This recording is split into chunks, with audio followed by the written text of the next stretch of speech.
আজ চাকরিহারা শিক্ষকরা মিছিলের ডাক দিয়েছিলেন।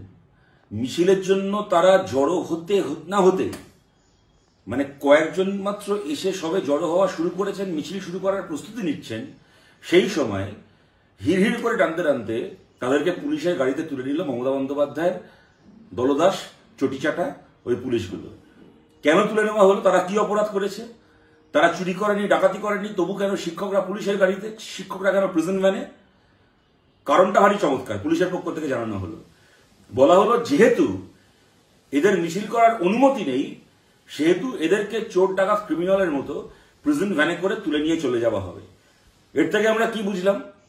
পশ্চিমবাংলায় মিছিল করার অনুমতি নেই, তাই শিক্ষকরা প্রিজন ভ্যানে, আর বাংলায় চুরি করার অনুমতি রয়েছে। সেই কারণে তৃণমূল কংগ্রেসের হাজার হাজার চাকরি চোর তারা পুলিশের ধরাছোঁয়ার বাইরে, তারা কলার তুলে ঘুরে বেড়াচ্ছে, বুক ফুলিয়ে ঘুরে বেড়াচ্ছে এলাকায় এলাকায়, পাড়ায় পাড়ায়, যারা তৃণমূলের হয়ে টাকা তুলে এই চাকরি বেচা সিন্ডিকেট চালিয়েছিল। আর আপনি কবে লজ্জা পাবেন মমতা ব্যানার্জি? কবে লজ্জা পাবেন? বড় বড় জ্ঞান দেন, বড় বড় ভাষণ দেন, আর দেখুন তৃণমূল যেটা চোরের দল, আজকে পশ্চিমবাংলা কেন গোটা ভারতে কারোটা জানতে বাকি নেই। কিন্তু তৃণমূলের কর্মী সমর্থকরা কয়েকদিন আগে পর্যন্ত অনেক কষ্টে একটা গল্প বাজারে বাঁচিয়ে রাখার চেষ্টা করছিল তা কি, যে আমাদের দলের বাকি সব নেতাগুলো চোর, কিন্তু আমাদের মমতা দিদি ভারী সৎ।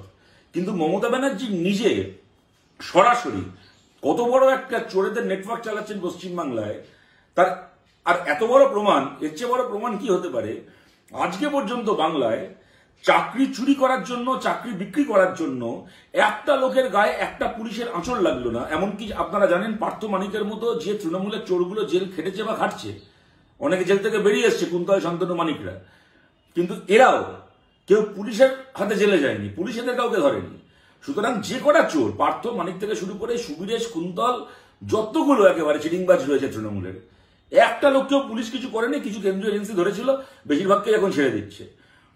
আজকে পর্যন্ত একটা চাকরি বেচা লোকের শরীরে একটা পুলিশের লাঠি ছেড়ে দিন, একটা পালকের আঁচড় পড়লো না, পুলিশের আঙুল কখনো আঁচড় দিয়ে একটা চোরকে স্পর্শ করলো না পশ্চিমবাংলায়।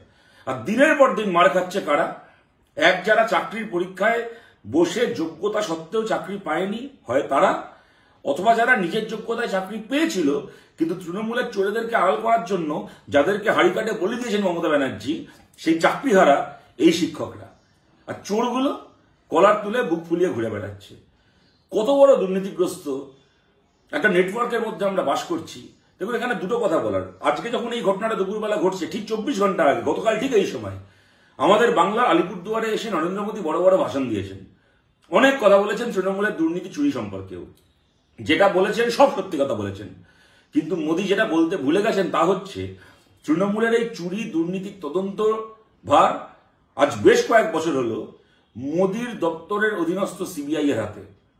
একেবারে পিএমওর অধীনে সিবিআই, প্রাইম মিনিস্টার অফিসের অধীনে সিবিআই, বেশ কয়েকদিন ধরে, বেশ কয়েক বছর ধরে সেই সিবিআই হাতে তদন্ত ভার। তারা তদন্ত করছে, তদন্ত শেষ হয়নি, তদন্ত শেষ হবে না আমরা জানি।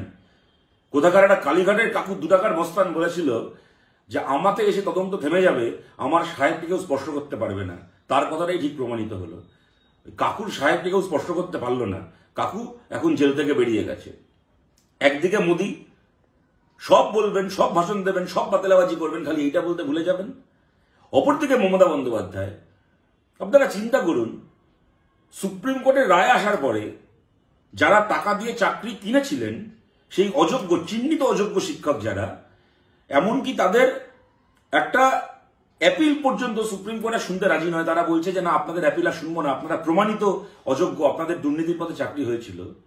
আর এদেরকে মমতা বন্দ্যোপাধ্যায় নেতাজি ইন্ডোর স্টেডিয়ামে ডেকেছিলেন সবাইকে, যোগ্যদেরকেও ডেকেছিলেন, অযোগ্যদেরকেও ডেকেছিলেন।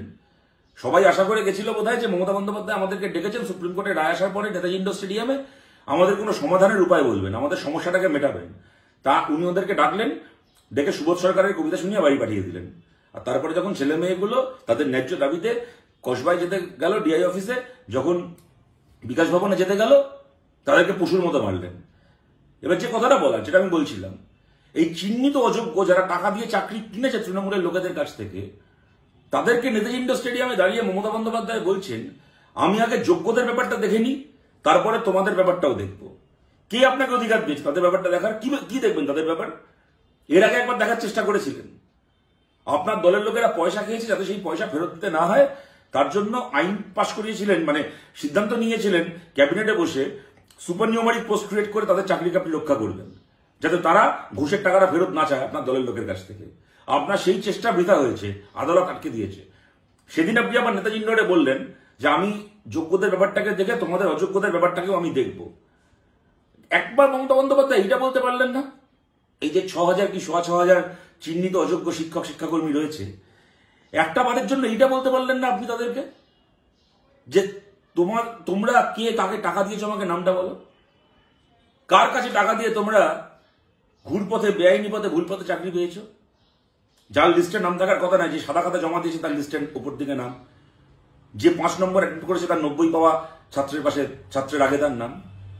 কাকে টাকা দিয়ে, কার সুপারিশে, কোন ঘুরপথে তোমরা এটা করেছো? আমাকে, আমার দলের লোকেদের কি অন্য দলেরও যদি কেউ থাকে, যদি সেখানে সিপিএম এর কোনো লোক থাকে, অন্য কোনো দলেরও কেউ থাকে, আমাকে তাদের নামটা বলো। তাদের বিরুদ্ধে আমি রাজ্যের মুখ্যমন্ত্রী বলছি, আমি এবার ব্যবস্থা নিতে চাই। একটা বারের জন্য বললেন না। কেন বললেন না আমরা জানি না। বলা শুরু করলে হয়তো পাড়ার কাউন্সিলর থেকে বাড়তে বাড়তে বাড়তে বাড়তে বাড়তে আপনার ভাইপোর নামটা চলে আসতো। আপনার সামনে দাঁড়িয়ে আপনার দলের চোরের নামগুলোকে বলা হতো এবং আপনি বাধ্য হতেন মাথা নিচু করে ওখান থেকে চলে যেতে। একটা বারের জন্য আপনার ক্ষমতা হলো না চুরি কারা করেছে, চাকরি কারা বেঁচেছে তাদের খোঁজ নেওয়ার। মাঝখান থেকে যে ছেলে মেয়েগুলোর মাথায় এত বড় সংকট ভেঙে পড়েছে তাদের কোনো সমাধান আপনি করে দিতে পারছেন না, কিন্তু তাদের উপর দিনের পর দিন এরকম ভাবে পশুর মতো অত্যাচার আপনি করছেন মমতা বন্দ্যোপাধ্যায়। পশুর সাথে মানুষ এই ব্যবহার করে না। আপনি কিছু মানুষের সঙ্গে, তাদের কোনো দোষ নেই, আপনার দলের জন্য, আপনার জন্য যারা আজকে প্রতারিত পথে বসেছে তাদের সাথে এরকম আচরণ করছেন। আপনার দল খালি নয়, আপনার নিজের নেতৃত্বে আপনার গোটা সিস্টেম কত বড় দুর্নীতিগ্রস্ত তা নতুন করে আমরা প্রমাণ পাচ্ছি, শিউরে উঠছি। আপনার এই সিস্টেমকে আমরা আগেও ঘেন্না করতাম, এখন আরো বেশি করে ঘেন্না করছি।